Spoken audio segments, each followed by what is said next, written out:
Hello আমার প্রিয় ছাত্রছাত্রী বন্ধুরা, আমি তোমাদের অমিতাভ স্যার। সবাইকে আমার YouTube channel practical and theory ক্লাসরুমে স্বাগত জানাচ্ছি।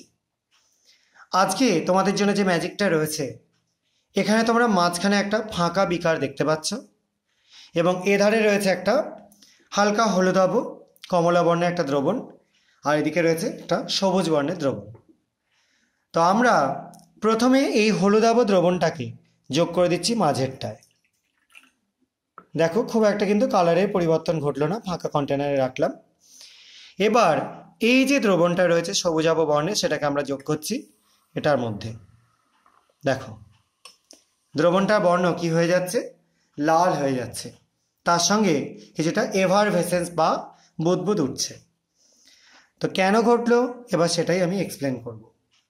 আমরা এখানে যেটা নিয়েছিলাম সেটা ছিল একটা মিথাইল অরেঞ্জ দ্রবণ, যেটাকে আমরা মাঝখানে যখন একটা অ্যাসিডিক মিডিয়ামে যোগ করলাম তখন সেখান থেকে কার্বন ডাইঅক্সাইড একটা বেসিক মিডিয়ামে যোগ করলাম, তখন সেখানে একটা কালারেশন তৈরি হলো ইয়েলো। এই ইয়েলো কালারেশনটা তৈরি হলো কারণ এখানে একটা কার্বনেটের স্যাম্পেল ছিল।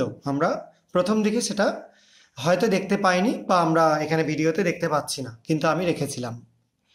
এবং এদিকে ছিল একটা অ্যাসিডিফাইড আয়রনের একটা ফেরোসায়ানাইড সলিউশন, যেটাকে আমরা এর মধ্যে যোগ করাতে অ্যাসিডের সাথে কার্বনের সল্ট রিয়াকশান করে কার্বন ডাইঅক্সাইড তৈরি করলো, এবং যে কারণের জন্য আমরা এভারভেসেন্স বা বুদবুদটা দেখতে পেলাম। আশা করা যায় তোমরা দেখতে পেয়েছো বা বুঝতে পেরেছো জিনিসটা।